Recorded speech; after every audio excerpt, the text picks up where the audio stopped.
what we're going to do is do a few ratios, huh? Okay? So number 16 on the practice test, 10 to 14 from summer 2013. The chapters were just numbered differently, guys. The appendix E was chapter 14 or something, right? So, you know, it's the same stuff. Anyway, all right. So they give you a bunch of different accounts, right? What net income is for afternoon corporation, net sales revenue, interest expense. Could you have taken this information off a balance sheet and income statement? Sure. So if I give you a balance sheet and income statement, would it bother you? Not in the least, right? You just go find what you need. But they gave you the pieces of information you need, okay? A variety of things. Profit margin is what? How would you do profit margin? So this is fine. These are pretty easy if you know them, right? Actually, they're impossibly easy if you know them. Which number are we on? Number 16, okay? So, what's profit margin? It's your profit divided by what? The margin of what? The sales. So what it's going to be is what? Net income, profit margin, equals net income divided by what? Net sales. We usually take out the sales discounts, sales reviews, allowances. You don't have to. You got to go ahead and say it any way you want, right? But that's usually the profit margin, what we do. So do they give you net income? 80,000. Everybody see it? It's listed there. Okay, 80,000. Where would you find it? Maybe at the bottom of your income statement. Net income. Okay, not kidding. Okay, and then what? We go find the net sales. Where's that? Top of the income statement? Near the top? Everybody agree with that? Where's it at on here? Number 16. Yeah, what? In Moodle. I don't think it's showing up on the. It's not Down with the tests and quizzes. Yeah, well, yeah, no, that, but like it's not on the thing. There's no numbers. You do see it or you don't see it? This is what we have. Yeah, it's not showing up on mine. It is not like the You might. Now you've got it loaded there. Try reloading it. Sometimes they don't come through. It might be taking a while to come through the Ethernet. Is that what you really call it? Ethernet? Whatever. Out there. Right? We used to call it that. It might be taking a while to load off. What it is some of the things I cut and pasted in there, and what do you call those? It's a little block. Probably. Okay, but kind of like that. It's from a test bank, right? The questions probably came from a test bank. Actually, the whole thing probably came from a test bank. And I just plugged it in, and it's taking a while to load. That's not going to work well, is it? We have another one. Actually, we have some in the book. Let's not use this one if nobody's got it. Not loading. You guys have your book with you? That would be good. Oh, there you go. Take a picture with the phone. Yours printed for you when you called it up? It prints. You know what? You might have been online when you did it. You might have been plugged into the system and it loads faster. If it's going through, did it come up when you? It doesn't work. It didn't work on my Mac, but it worked on the school computer. Crazy. It works on mine. That's because they're hardwired. It's working on yours now? It's Weird. Okay. Yeah, take a picture of that too. Okay. All right. We'll go ahead and use it. Some of you have it, some of you don't. It's because it's in Excel, so like Mac,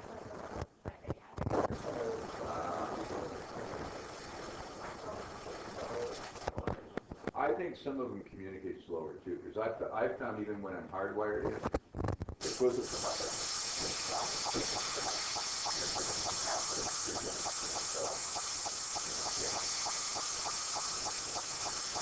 Computers are magic, you do know that, right? Yeah, they're there. So is electricity, though. So is the sun coming up every morning. Okay, anyway, what is this? That's not magic, that's God. Okay, all of it, I guess. 80,000 divided by 1,000,001. What's that? I don't know. Saying come on, calculate for me. That's 80. 0.072, so 7.2%. You did right at 7.2%. Okay, that's it. Okay.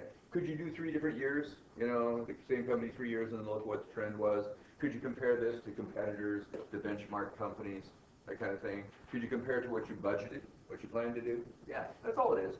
Okay, so does it add a little bit more information than just having the 80 and the 1,000,001? Yeah, it's not bad. Would you get rid of those and only have the 7.2 on a sheet of paper? Are you kidding me? Why would you do that? Right? So Got my point on that? I made that several times, right? You know, I'm going to use whatever I've got. What's return on equity? That would be all the equity, right? So what would you do? What's the return that the equity holders get? I think it's still the net income, don't you? Is it? The equity holders get the net income, right? The debt holders got the net income. Okay, so what I would do is I would show the net income. Oh, and it's for common stock. I'd subtract the preferred dividend, right?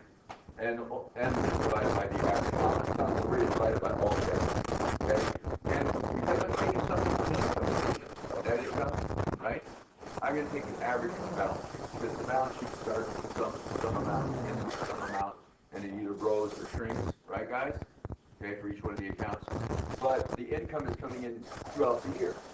So I don't know exactly when the income came in, and I don't know when the assets and liabilities and equity change. But I get a better measure maybe by taking the average. That's all. Okay?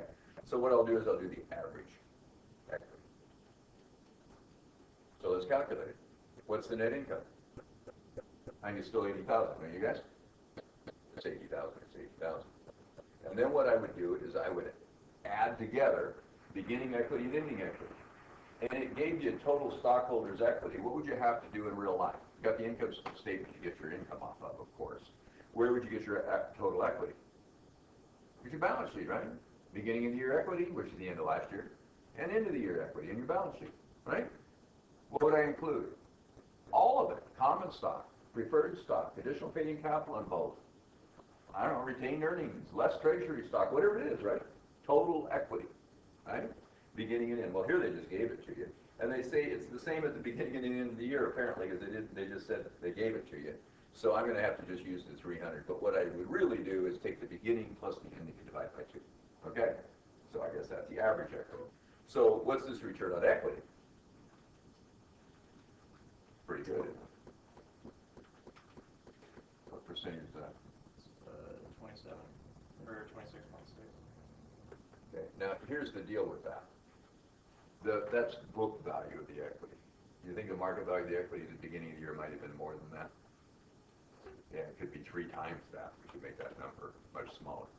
So these are just book measures. I really like market measures better. Market value measures. We'll do that later. Let's do 11. Do it much better. When we value companies, we have to come up with our own value. Instead of just this weak stuff. This kind of weak. But it's all right, though. Companies use it.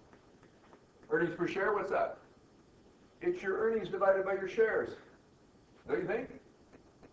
What's your earnings called? Net income. What's your shares called? Shares. Right? How many shares are there? Net income's 80. What's the number? By the way, which shares earn? All of them or only the outstanding ones? Outstanding. It's the number of outstanding shares. Actually, it's the weighted average of the outstanding shares. That makes sense? We do a weighted average for the whole year. Because, yeah, they weren't all outstanding all year. But anyway. And they just gave me the outstanding shares at that, didn't they? 50,000 shares outstanding. What's the earnings per share? Don't you hope I give you a bunch of these? They're common sense, too, for the most part, aren't they? How much is that? Yes. But it's good we're going through them, probably, isn't it? Just to convince you how easy it is. So let yourself think about it. It's all right. Don't memorize them. Understand them, like everything else. Dividend yield. So when I said it's kind of fun, right? So what is that? That's the portion of the income that was paid out in dividends, right? So what would you do for dividend yield? Tell me if I screw up any of these. Different forms of 12. I'm trying to remember what the options were. Dividend yield, right? What's that going to be? Dividends? What is it, 35,000? So that's dividends. Divided by what? Net income? What portion of the net income got paid out in dividends? That's all it is. What was the net income? 80,000. And again, I don't care if they pay a dividend or not, personally. I have to reinvest it if they give it to me, unless I want to spend it. If I want to spend money and they don't give me a dividend, what could I do? Sell some of my stock. It used to be trading costs were extremely expensive. Buying and selling stock, it still can be. If you do your own investing, you can pay 5% to buy stock and 5% to sell stock. I don't recommend that unless you have a lot of money. Because if you have a lot of money, you don't pay that high percentage. You pay real low percents, right? Because you're investing lots of money. If you're only investing a little, they charge you a lot, naturally, because they have to process the trade. So what you do if you don't have very much money to invest is get mutual funds. You just keep putting money in, and they charge you 8% of what you have in the account, right, every year. They will charge you, however, to manage your money. Of course, people want to get paid, right, for the work they do. That's a good way to go. But if you do want to manage your own, there are ways you can do it too that's fairly interesting. So you can play with that a little bit. What I would suggest on managing your own is do that with discretionary. It's not going to be a diversified portfolio, because unless you're rich, well, or fairly rich, you need about 35 stocks, 35 different stocks. And the trading costs, buying and selling might be out doing that, right? But if you want to just gamble a little bit, it's all right. I tried to convince my wife to let me have $1,000 a year. She won't do it. We blow $1,000 on all kinds of different things every year, you know. But she doesn't want to let me have 1,000 to just play with in the market. And what I was going to do is buy penny stocks, companies that are about to go broke. They're real trouble. Stocks sell for pennies a share. Most of them go broke. You lose your money. Every once in a while, what happens? One big gets bailed out and takes off and make a whole bunch of money off of it. So you invest in 100 of them, right? And then see what happens. But if you only invest in one, odds are you're losing, right? So she didn't go for that. Instead, she buys lottery. Figure that out. Anyway. But she's real cute. Still is. Okay. Anyway. All right, so 35,000 divided by 80 is what? 43.75%. And again, people will calculate this one, but I'd have to say so. It's fine. Gives you an idea of what their policy is, I guess. Let's see, what else do we have? Price earnings ratio. This one's really valuable, I told you guys that, but really hard to understand. Why? What goes into this? This formula is really hard to get, isn't it? Price earnings. You know what that is? It's the price divided by the earnings.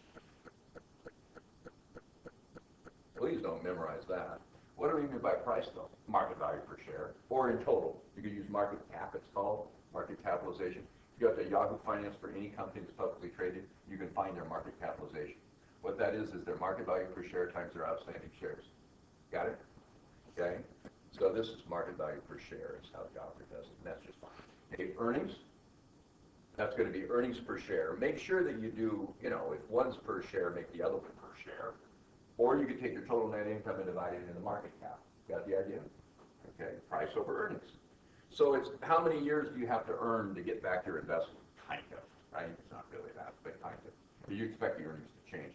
But also it might be a prediction of what the market is thinking, an indication of what the market is predicting about the future, what the market is thinking. Market as a whole, investors as a whole. So what's the market value of this stock? $11. What's the earnings per share? Oh, we just calculated it. What was it? That was tricky, huh?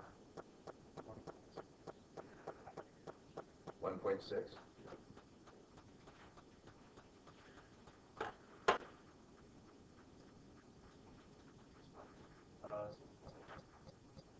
we had a 1.6 up here somewhere. There it is, $1.60, right? Oh, by the way, when you write these, if it's $1, please, you just said 1.6, which is fine. Don't tell me it's 1.6. What does that even mean? It's $1.60. Right, let me know. Or if it's a percentage, put a percentage on it. Or if it's a ratio, put 2:1 or something, right? Okay. Anyway, so this is 11 divided by $1.60, was it? Yeah. $11 divided by $1.60. So how much bigger, how many times is the price what the earnings per share were this year? Earnings per share, though, is history, isn't it? It's what you earned last year. Market value is predicting the future. See, they're mixed together here. So how many factors go into getting the earnings per share? All the revenues less all the expenses, all those different things, right? Divided by the number of outstanding shares, right? That's it. What goes into the market value? Oh, I don't know, everything that's happening in the world that affects the company in any way, right? Everything going on in the economy and everything going on within the company, right? Their management is doing, what their products are doing, what their competitors are doing, what their customers are doing, what the government's doing to them, whether or not there are lawsuits against them. Getting the idea here? Volkswagen right now. You know, in potentially polluted a lot of the earth, right? And charged people a lot of money for cars that were polluting the earth, and then told the people that those cars what? Were really good for the environment. And they convinced them to pay more for the car because it was really good for the environment. So they're lying through their teeth about this stuff, and now they're caught. Most of the states in the Union are suing them right now. Other countries are too. All of Western Europe is suing Volkswagen. Whoa. You think that might affect the market value of their stock? Yeah, it has. It has. It's affected their sales. They're getting nailed. I will never own a Volkswagen again. I forgave them for the fact that Volkswagen made cars with slave labor during the Holocaust. They did, it's documented. But it wasn't the same company anymore, right? You can't blame the German people for what their crazy leaders did, right? But they did this on purpose. Really? That company did it on purpose? Are you kidding me? Really? And they made millions off of it, but it's going to cost them billions. Maybe they make billions off of it. I don't know. So are you guys even aware of that? Read the press? People don't even know. Anybody own a Volkswagen? I recommend not. There's other cars. Not good. Can you imagine the meeting where you sit around and say, let's intentionally, they did it intentionally, let's intentionally make this car so that what it does is it passes the inspection that's done for emissions, and it gets the rating that they, because the government rates them all, governments around the world rate them all. So it looks like it's really good, but it knows when it's being tested. So they designed the thing, right, computerization, so it knows when it's being tested, so it runs the emissions control then, and then it knows when it's not being tested, so then it doesn't run it. And it increased their gas mileage by 50% or something. It was a big number. But it increased their pollution by 14 or 15 times. Times! Not percent, times. There's one estimate, I don't know if it's real or not, but one of them said that 25% of the air pollution in London was caused by Volkswagen diesels. And kids are dying from asthma. Adults do too, but really?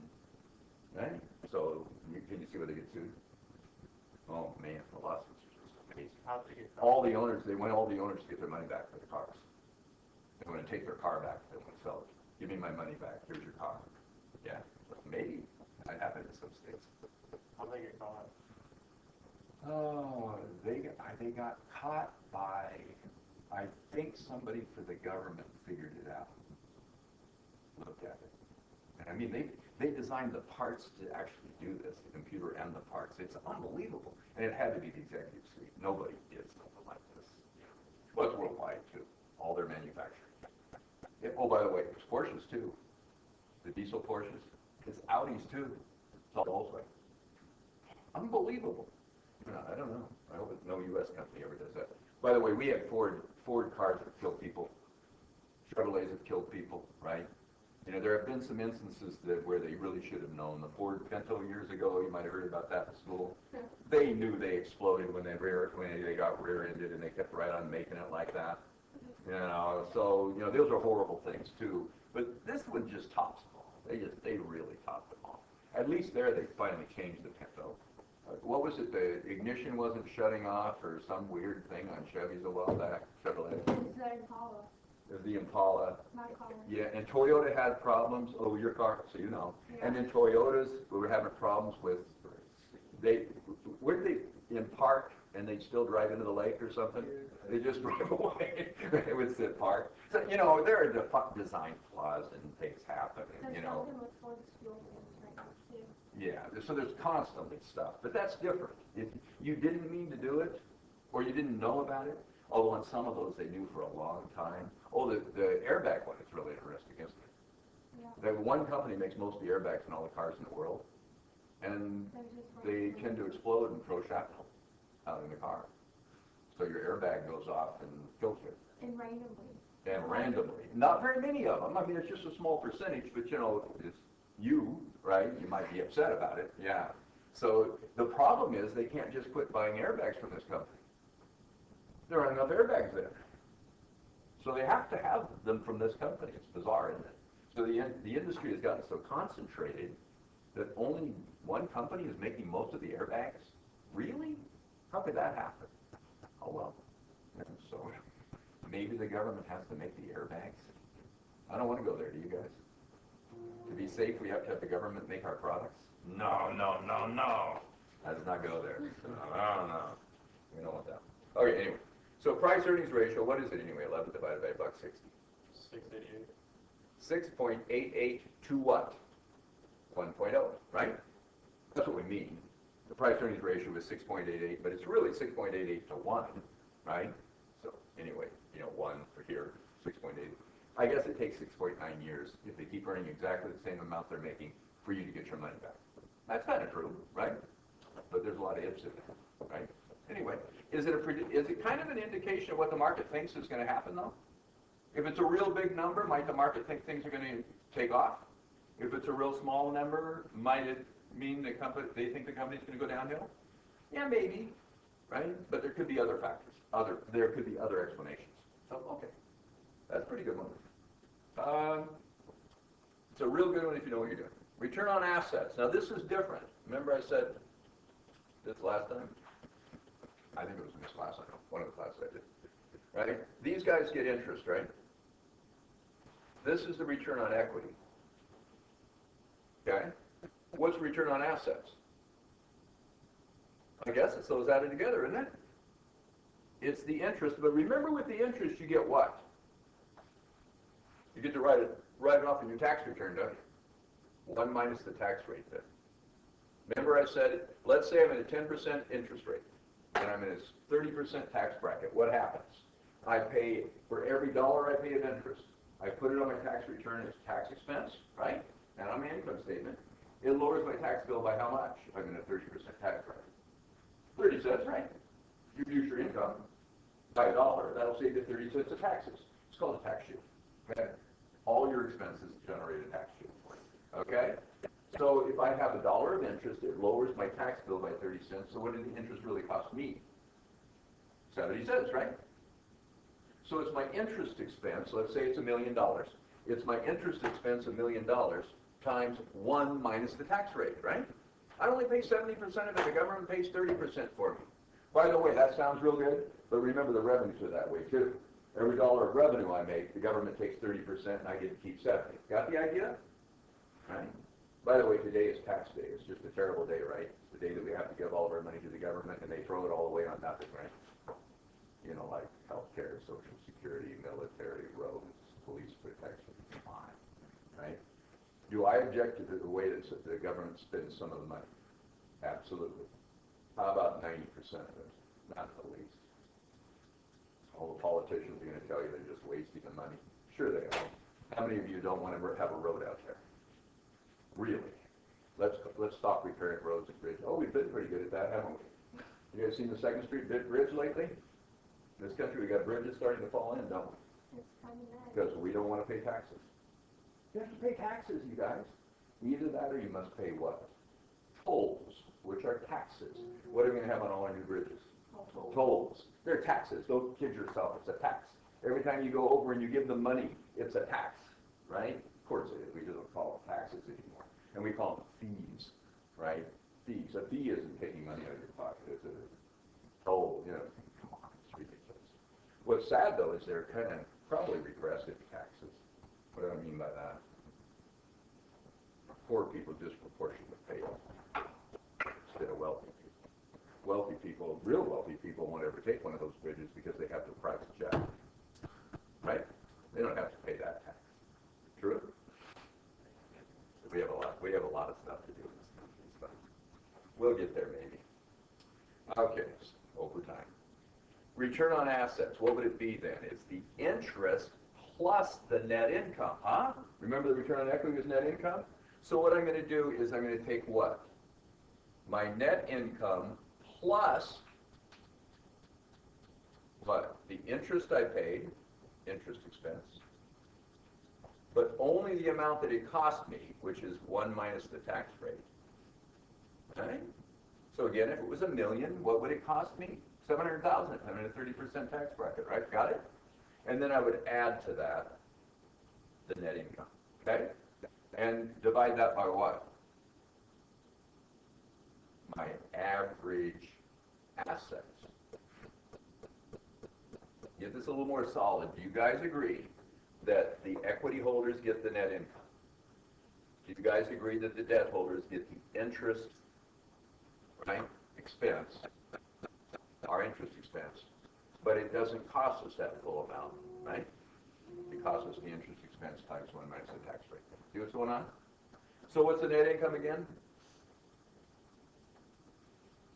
80,000 was net income, right, guys?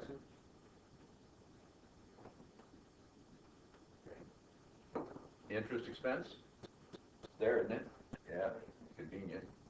125,000 times what? What's the tax rate? 40%? 1 minus 0.40. 60% of 125 plus 80. Right? How much is all that?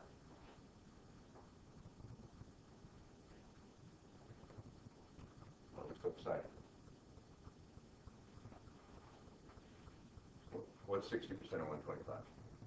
75. 70. Okay, plus 80 is 155 up here. Okay. And what's the average assets? They just gave you total assets.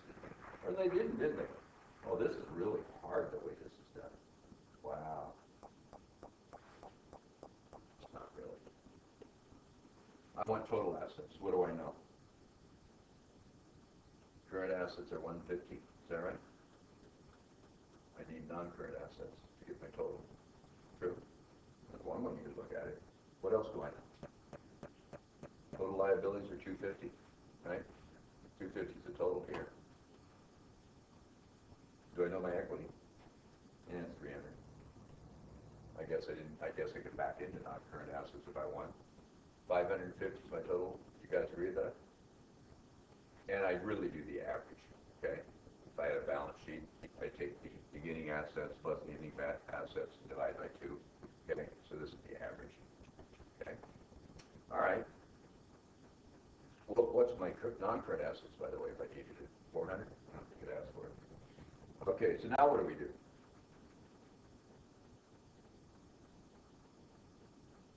Oh, it's got current liabilities and total liabilities. Oh, look at that. Current liabilities are 100, I think. And non-current liabilities are how much? 150, obviously, right? Okay, 250. So, we can do that. Okay, got a little balance sheet there, don't we? All right, what's 550 into 155 for return on assets? 20.2. Positive or negative leverage, you guys? And high or low leverage? I don't know if it's positive or negative leverage. In fact, let's do that leverage measure that they have. What's leverage here? That ratio. What's leverage? Return on assets. So they call it financial leverage in this book, didn't they? This author likes. Equals what? Return on assets, or return on equity, I'm sorry, minus return on assets. So how much are we benefiting, right? What's the return on assets, you guys? We just did it. 28.2. Yeah. What was the return on equity? Yeah, it was 26. Oh, this is not good, is it? Okay, 26.6. This company's not doing well. What would you think if you were a shareholder? Must be that their liabilities are costing a lot. Now this is negative. What is that? 1.6. Bad news. I don't like that. Negative leverage. High or low leverage? How would I know? High or low? How much is their debt? 250. How much is their equity? 300. Two ways you can do it. You could compare debt to equity, and we call it a debt to equity ratio, right? 250 divided by 300. Okay, that's one debt to equity ratio. Another one is just what percent of my assets are financed with debt. 250 divided by 550. What is that? What percent is that?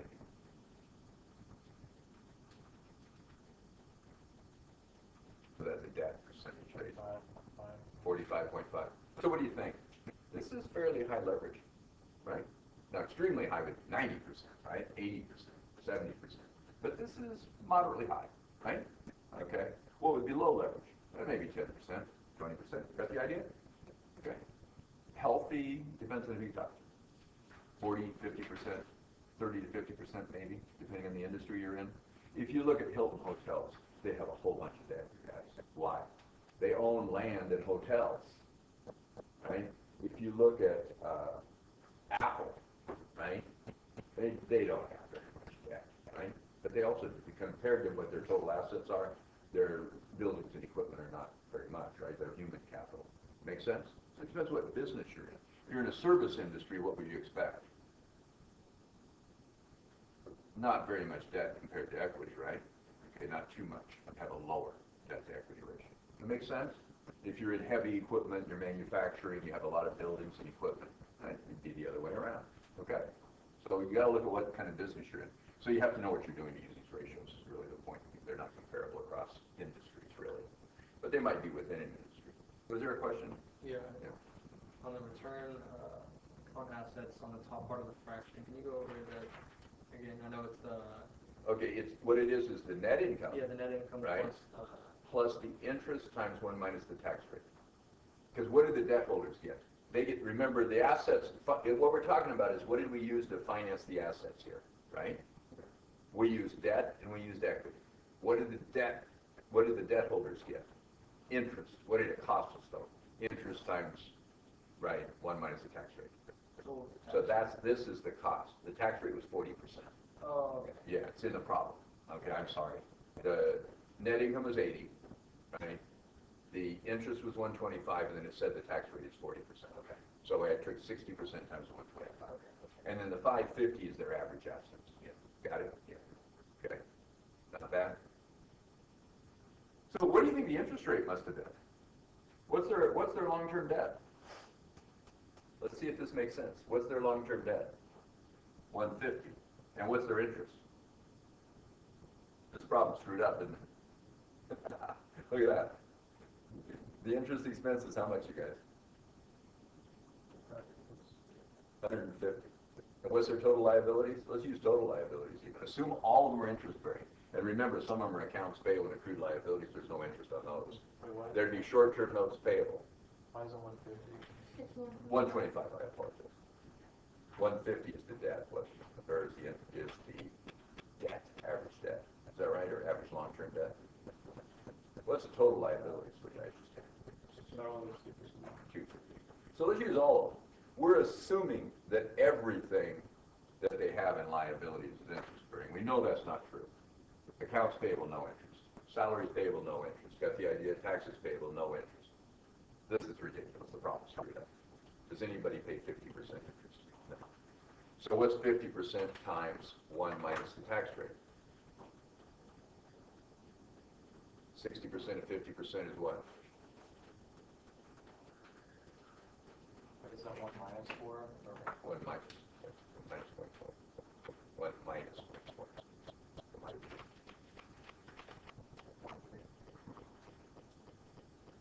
So it's 30% interest. Got the idea?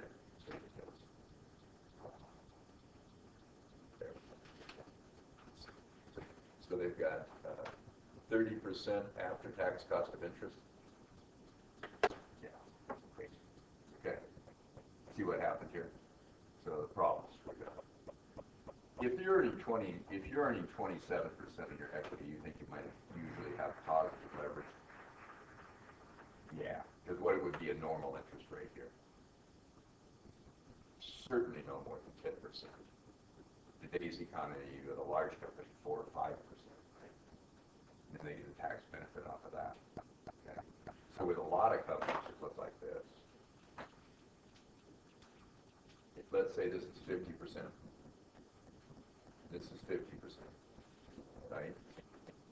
So 50% of my assets are financed with debt, 50% with equity. Let's say I'm paying 5% interest. And let's say I'm in a tax bracket of 30%. So this would be a typical company. So this would be 0.7, right? So my after-tax cost is 3.5%. You got the idea?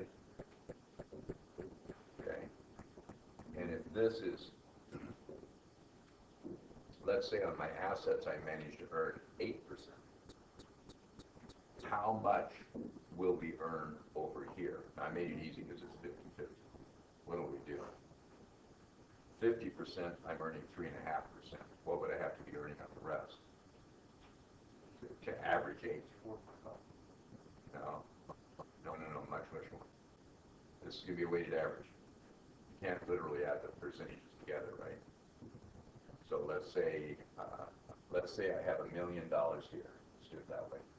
And this is 500,000. And this is 500,000.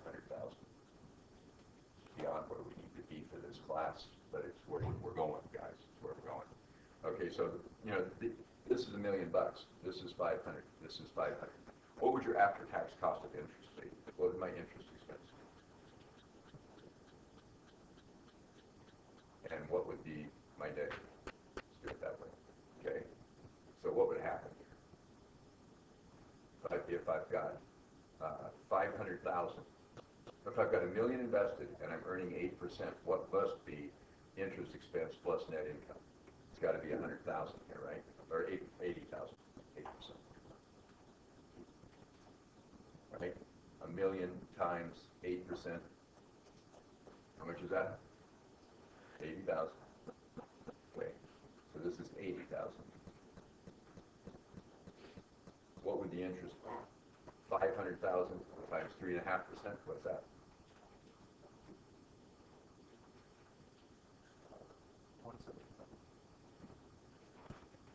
Not 175. No, 75. 17. 500,000 times 0.035. Oh, 0.035. Okay. 17,500. Okay, so how much is the net income? So if you earn this much off of your assets, and this is what your interest costs, how much would you get to keep? Difference. 62,500. How much do you have invested? 500,000. That'd be more realistic. What would be the return? If I was borrowing at 5%, I'm in a 30% tax bracket, so my after-tax cost is 3.5, and I earn at 8, right? What do I get to earn? What do the equity holders get to earn? What's 62.5 divided by the 500,000? Is that 12% or something? A little over. 12 and a half. It's 12.5. Yeah, I already knew it was 12.5. You know how? 3.5 plus 12.5 is what? 16 divided by 2 because it's a 50-50 split. Would be the okay? We'll go there, guys. We'll get there. Not this class, but if that makes some sense to you, good. There's a lot to do with financial analysis. That's just playing games with numbers. See you guys.